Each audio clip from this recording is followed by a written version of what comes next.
c'est mingi. Au boya na moi arrogance, au boya kopesa biso leçon na kilelo. Préparez-vous pour vos anciens actes. Au bilo bo sala sala balobi justice ko ezofunga mabalandela yango. Oyibaki obomaka okangaka bantu en otage ozaka komona ke yo batushaka yo te parce que bozaki kobatama na sima quoi, remise et reprise civilisée, passation de pouvoir civilisé.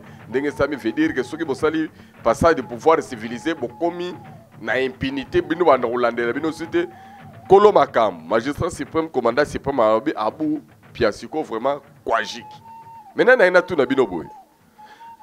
Awa bakangi batwa force de progrès ba condamné bango jusqu'à bamso condamné à mort, batebele ba sepeli mais tokanga pe motema. Ngambo wana mususu pe tango babanda kokanga bango baloba te ke bomoni Tshisekedi même lobby parce que na moni groupe abatu moko na Lubero na Sud Kivu kuna baza ko porter plainte contre Mama Olive Lembe na makambo tinda basoda babomaka bana batu kuna bakanga batu baboto. Mbote chers internautes, mbote ba congolais, mbote bana monde entier, merci comme d'habitude toza déjà wana. Par rapport à l'émission Nabiso, sur monité et condimate. Merci na confiance.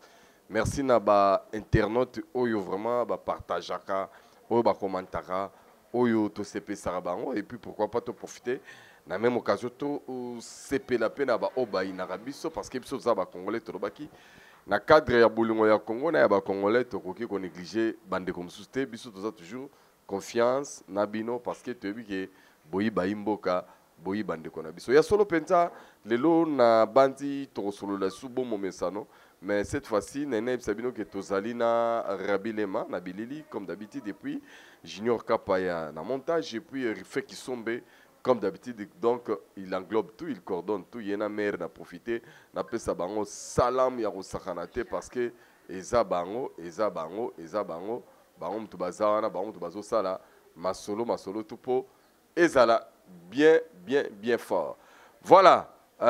Toyoki tro, elobami tro, ekeye zongi, balobi nini, bazo sala nini, pepo na nini, yaonde ezali, likambu ya motuya, biso toyeli awatika to profiter na nous to remercier, bato yo, batiaka biso na motema na bango, bazalaka pe parfois so bafandi, batuni biso ne fiske santé na biso, maman na biso yowan, depuis Bruxelles to pesi mbote, Pasteur Kobe, na Arizona depuis États-Unis, merci Ndeko parce que yo to moni suivez Zaramaka CP et le Kwanzambe ezali na yo continuez toujours na elawana et ça la mala mon prophète Moïse Ndenge de place to pesi mbote belé et pourquoi pas grande sœur propre Annie séjour na ye et sili na kata ki sasa ye wana makoleza na nzela rozonga na Canada na mboka na ye to pesi bon retour déjà donc pour nous c'est un plaisir et puis maman Annie il y a pasteur.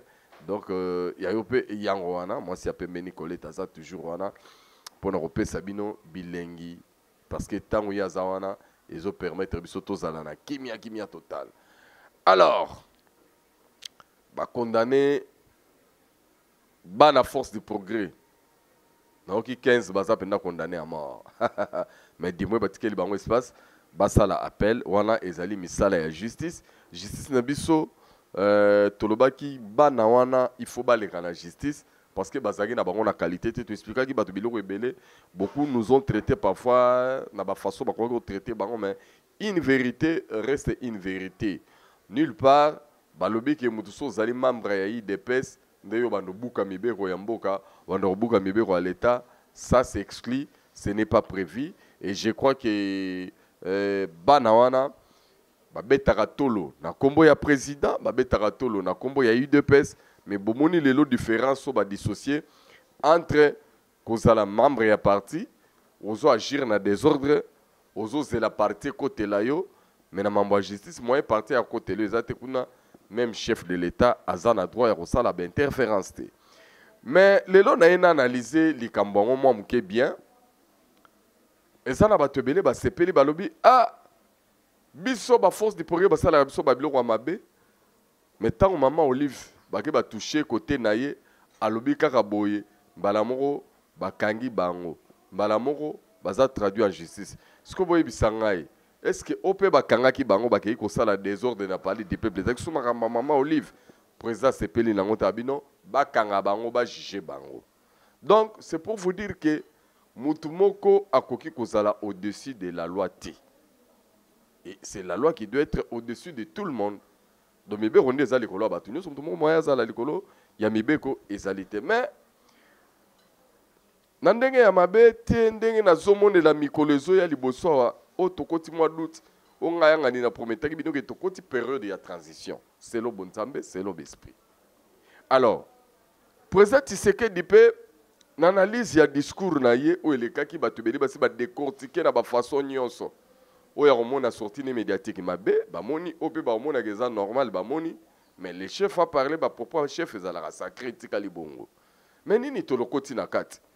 Ngai na moni justice oyo eza kolandela bandeko o to bengi ya IDPS ba force du progrès eza leçon pona bato pe mususu. Soki siko bana o ya yemoko o bo prétendre excuse kolobake bazali bana Tshisekedi bazali bana ya Fachi ba prétendaka bango moko ba je ba boulege non tozana béton mais bango moko baleki na la barre ba juger bango ba condamner bango naningaki na sala critique ya ndeni bana o ramba mo ba condamner bango à mort mais toi kana bato bela o esenga ba condamner bango à mort ba condamner bango parce que on suit souvent ba bruit tel a détourné millions boyebi milieu à Kazadi il y a ba lampadaire na ba forage tu expliques qui quand même que et ça te que soki bato balobi aibi biso pe mbala moko to condamner libelate to ti que la juge tant a jugé bongo to ba ndenge ko suka et je crois beaucoup ont pris président Mabe pour que kolobake il faut na nous ba juger mutu to la ozwa bisika ya justice te tozela ba procès ali prévu belé na oki constant mutamba ndenga la kisaka batumboa à prévoir ba procès belé ti kutu Kagame foazala transmis na CPI à travers constant mutamba ba corner nanga lelo bazana ba mandat d'arrêt ou ils allaient lancer pour na ba pays mingi ba ko tambola souté.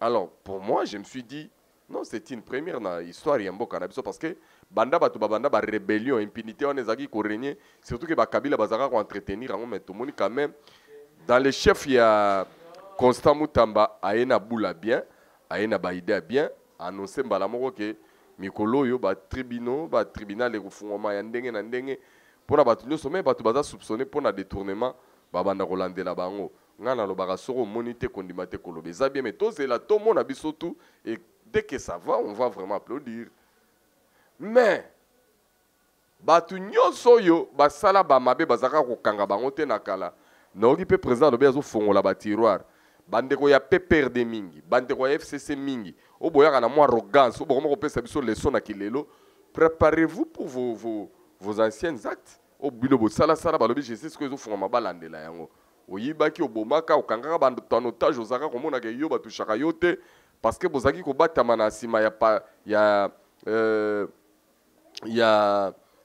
quoi remise et reprise civilisée passation de pouvoir civilisé ndenge sami veut dire que ceux qui bosali passage de pouvoir civilisé bokomi na impunité bino bana kolandela bino cité kolo makam magistrat suprême commandant suprême abu piasiko vraiment kwajiki maintenant na ina tout na bino boy awa bakangi bato force de progrès ba condamné bango jusqu'à bamso condamné à mort bato belé ba sepeli mais tokanga pe motema ngambo wana mususu pe tango babanda kokanga bango baloba te ke bomoni Tshisekedi même lobby parce que na moni groupe bato moko na Lubero na Sidiki Vuna baza ko porter plainte contre Mama Olive Lembe na makambo tinda basoda babomaka bana bato kuna bakanga bato babotona bato babiloko ba mapango na bango na komba Mama Olive tango azaki ko régner wana pe bokanga mitema bokanga mitema Mama Olive balobi yo moko le la barre pe o se défendre posala kano pe loti on a pas beaucoup de mitema biloko na nyonso. Moi je suis très content que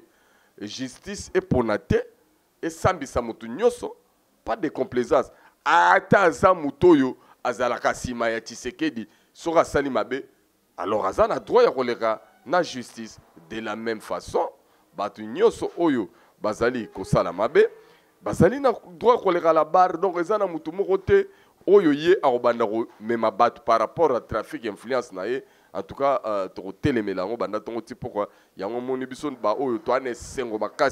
il faut que Batouba banda banga. Il faut que Batouba mi éduqué, Batouba banda to samibe ko ba ba. Di kambo so na sali yango. nazali mokangami. Likambo so nasali yango ekoyelanga mabe. Likambo so nasali yango en tout cas mabe koti.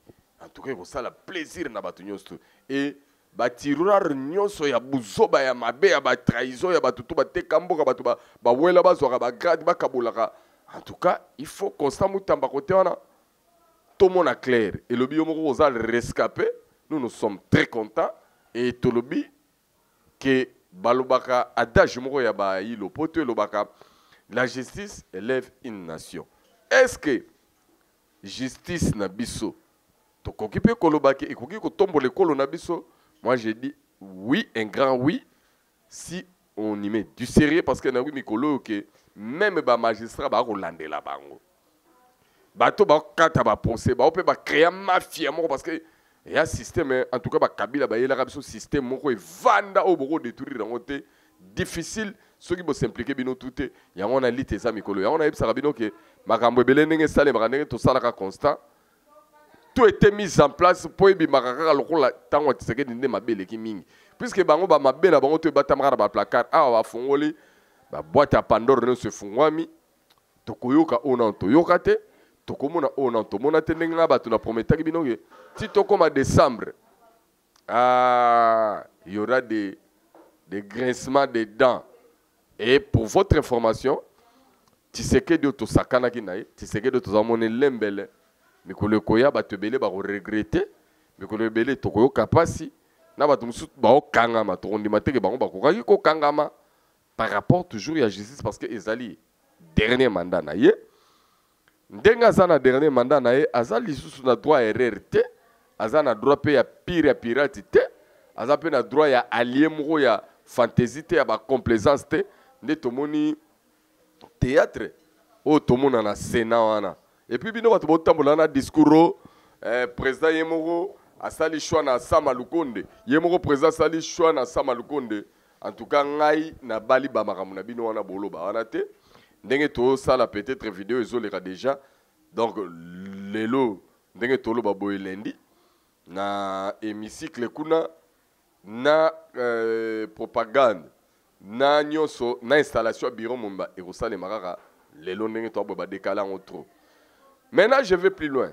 Donc ba tebele ba ba Sama Lukonde te omoni Sama Lukonde sora ye eza bien te azamta ba Katange azamta ba Kabila boyena boye nasina pekisa bino likambo ke soki Kabila zobangisa bino bobangi nanu bino yemoko bobangisa nde bato mususu Kabila te parce que bato mususu bato nyonso tout tempo bazobanga Kabila ndenge bino bobanga kai donc soki Sama Lukonde pona bino azwa ko travailler pona Kabila maintenant baati pe azaki président Sénat bolobaki peke baati azaki pona Kabila est-ce que baati tout sisi mandat botoli président place en IDPS balobe ozangi mutu mais IDPS a présenté Idriss Mangala Mukambakadi atanzema za union sacrée Sama Lukonde za union sacrée babundana nango. Maintenant il y a un problème ya ba injonction te soki président aponaki Sama Lukonde tonga tomo na sali nenga salaki assemblée ya avandisi ba député solo liste lolina bango pe bomone élection et koleka caméra bin président se retrouver mo candidat unique la poste à président sera parce que ezaki bongo. Mais pour votre information bato nyonso bazobeteli solo ke Sama Lukonde aza candidat ya chef de l'État ngala lobby bokosi parce que ba sénateur bazu injonction wana te et soki Sama Lukonde pena azalaki candidat ya Fachi tolengaki tomona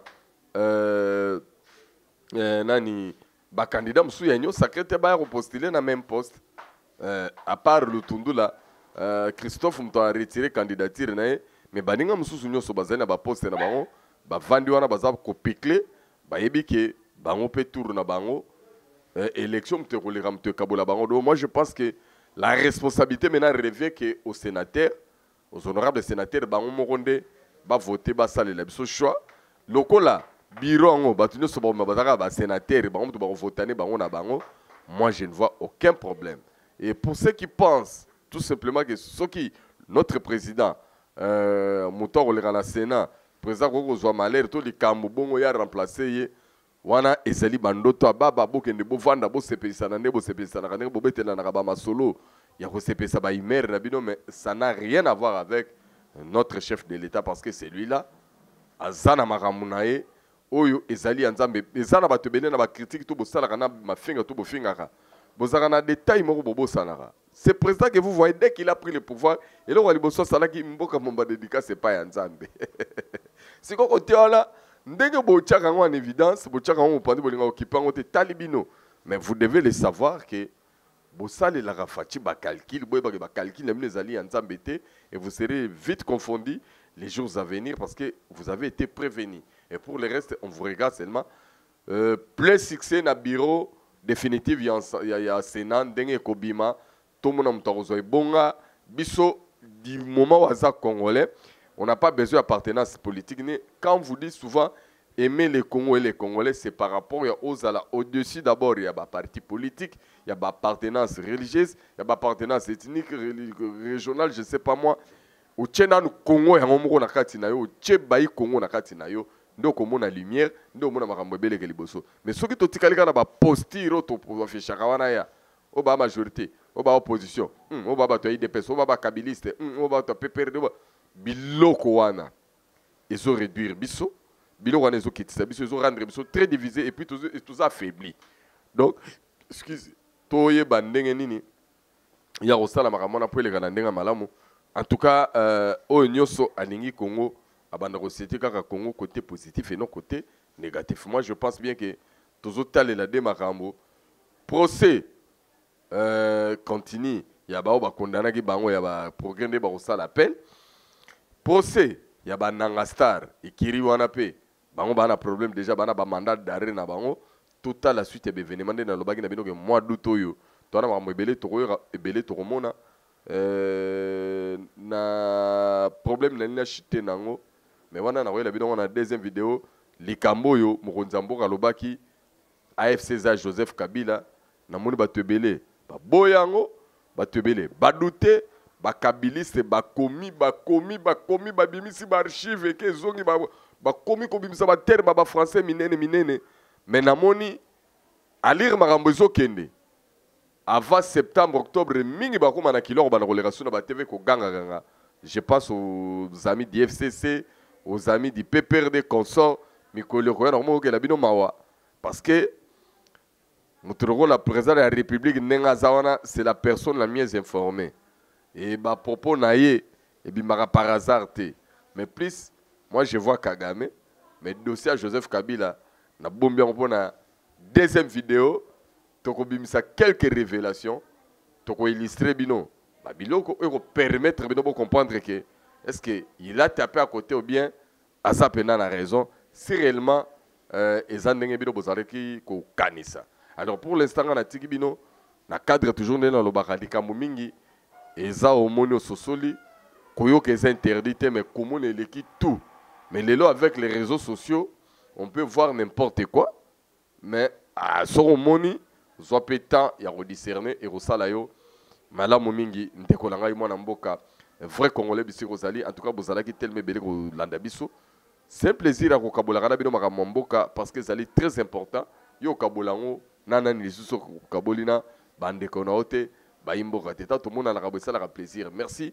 Nabo ba pesa biso toujours confiance à travers Tindika vient na tumba relé chez maman Laurence donc na ebiki yo ratarate maman na biso Bibiane BBC ya Kiki Kezong yo pour ratarate Jacques Mouyamba na Chypre jamais bozanga Philippe Msangila na Qatar bozali tellement belé bato yo bo pesa biso confiance tant to le raboye et ça la biso peut bien Rabilema Zalara wana Junior Kapaya, Refé Kisombe, Likamba Congo, Bola Tsanga Bantutu, Web Sabatuke, Komi Tango Moro Boye, Congo Fobiso Tutu Zala Ini, Pobatuto Bundana Bango, Tokanisage Zala Ramutumoro, Tokanisage Kolo Moro, Tobundakana Biko le Belé, ba payer Belé, Tozali, Bateau, Tozali sous complot international. Je suis très content, on a souhaité vraiment que la candidature à Congolais va postuler dans le Conseil de sécurité, puis dans le Conseil des droits de l'homme. Vraiment, et Simba, Bozope, Bissikana, Besitiana, tout dirigeant pour que voie RDC et Bandako Yokana partout. Pour que Bissaka Batunakala, Nabamikoleka, qui y a un temps Oyo, Mbokana Bisso, ici, Baboto, Rabisso totalement. Bissikana Bisso Mingi Banderobana, Diaspora, Bako témoigner. Vous avez beaucoup de Rwandais, Babwa Karangou, Nanakomba Congo, Naba pays, Moussou Bambo, Batraver, Nabambassade, Nabiso, Bama Congolais.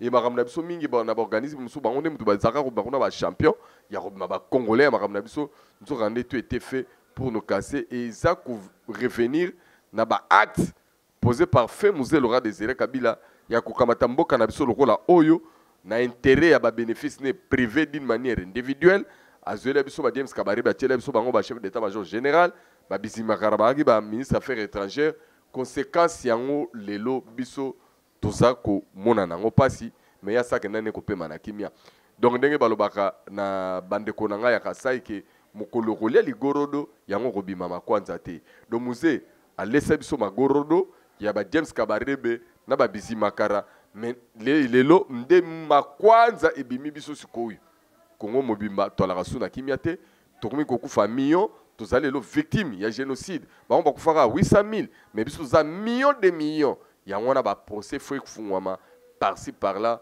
pour na décourager batebele. Encore une fois, je remercier 3 personnes spécialement. D'abord, maman Nabiso, Judith Souminois, ministre de la Justice Constant Moutambe, et puis mon chef de l'État, parce qu'il faut qu'on rende l'état des droits et comme réalité, et l'on appelle un slogan, et pour que l'état des droits et comme réalité, ils allaient batunyo soba to samibeko, batunyo soba zala nase ya mibeko, yangonde et l'eau que l'équipe mutouya. Avec Nzambe, tokolonga na biso ndenge na lobaka Dieu est au contrôle et kodutarate moi na Congo yo vrai congolais kodutaranelo ronate vraiment Dieu est au contrôle. Il y a RDC, il y a des choses que tu ne verras pas maintenant mais tu le verras plus tard. Parfois au lobaka ke ndenge nini yo lobaka souvent que Dieu est au contrôle mais biso ba congolais to souffraka mais Dieu était au contrôle azala la ngamba na Israël abimisi bango na bombe en Égypte mais c'est pas dit que taba bimina bombu n'Égypte mbamoko ba komina mboka o ezo couler miel na lait ba komaki mbamoko na kanate il y a eu des épreuves il fallait que baleka ils ont fait 40 ans yo na moya lelo so balakisho distance so bango batambola makolo 40 ans so balakisho ata yo moko lelo bandiango na makolo robeta 40 ans yo robeta même une semaine. Pourquoi? Parce que c'était la volonté de Dieu, c'était par son amour, c'était ndenge ya lolenge na ya rolekisa bango ke na lingi bino me bota la ndenge et sengeli bino pe beau marché de la même façon abiso nous sommes une nation où les gens prient beaucoup mais qui n'ont pas l'amour, qui n'ont pas la foi, qui ont la foi mais sans œuvre. C'est ça les Congolais avec leurs prières aujourd'hui. Alors nous devons changer notre façon de prier pour que tout pousse na sous pembe na Nzambe et que Nzambe wana akokisa ba posa na biso parce que Nzambe akosaka te so alaki bilaka na ye lokola ka mokokisa na bilaka yaye erataka jamais. Merci Nayo, Pasteur André Kobe depuis Arizona, depuis États-Unis, mulandi munene atindika tindika to pesi mbote belé, bisiko zali to pesi mbote na ba onyo stu bazwaki pe li bako kolanda biso même na par hasard oyaki kabo okutani na biso netika ezalaka mwasi ya pembe ni koleta olanda biso esali biso mbala moko bien to landela makambo ndenge ezokende kozapaka te landela makambo ya Kongo mikolo bien parce que tokoti période moko ya transition période oyo on va éventrer les bois et oui batamaki ekobima ba secret oyo batama c'est le moment ngana yebisi bato Kabila Tshisekedi alobi Kabila azali kolo AFC mais là bato Kabila pe bobisa ba secret Tshisekedi c'est le moment parce que moi ba niveau cotisé le zelo a liboso zaki ya ba hypocrisie mais sikoyo hypocrisie si les comme na ba fara et bato pe ya FCC na PPRD mikolo basi ba bandi campagne makasi balobi Kabila azoya kozonga na mboka oyo mais bino ba congolais la diversité na bino qui sont d'accord que Kabila ya kozonga suna mboko po ba bia koyela na formule sa so songela ki lisuba na pouvoir mais ce que Tshisekedi va se laisser faire vivra verra parce que ezali ba fait to ezo ya liboso wa makambo ekonginda makambo ekobima oui ba masasi ekobeta ba masasi ekobeta pourquoi parce que bakei ko toucher place ça la capacité bakei ko toucher vérité une vérité reste une vérité. Je vois déjà Neni Kabila ba valise comme les kilos pour nous déposer quand bisika na ba pays na tambola librement. À un moment donné de la vie, il y a Kangara biso en otage à ciel ouvert pour plus de 80 millions d'habitants de 2001 à 2018. Tu es au Tomonaki, Tomoni ba souffrance tout Tomonaki. Il était intouchable comme ça qui Congo bien privé naé. Mais oye pezoye là tu es maintenant. Alors comme force contre force. Bon bazamaka c'est ba quoi ici baninga. O bazala pété balale. Mais biso totali Nzambe ale kaliboso ali kamboyo prophète Moïse Nyengela bisaki ngai téléchargement. Il y a dossier à Joseph Kabila et comme déjà à 80%. Et tu as c'est 20%. 20%, est-ce qu'ils ont qu'on a fin août, début septembre, octobre, novembre, décembre, promettez que nous tito compte année prochaine. Bosinga grâce Nanzambe à permettre bino bozala vivant. Marambo boro mona. Oezara ora ibandele. No ezoya eleki oyo. En tout cas ko la bomba bino na mabota na bino. To pesa kaka confiance. Ndenge to lobaka toujours que soko monité kondimate. Abatele bino ndenge zalaka bobo sana évangile te. Bolingo ya Congo na ya ba Congolais. Merci. Bye bye.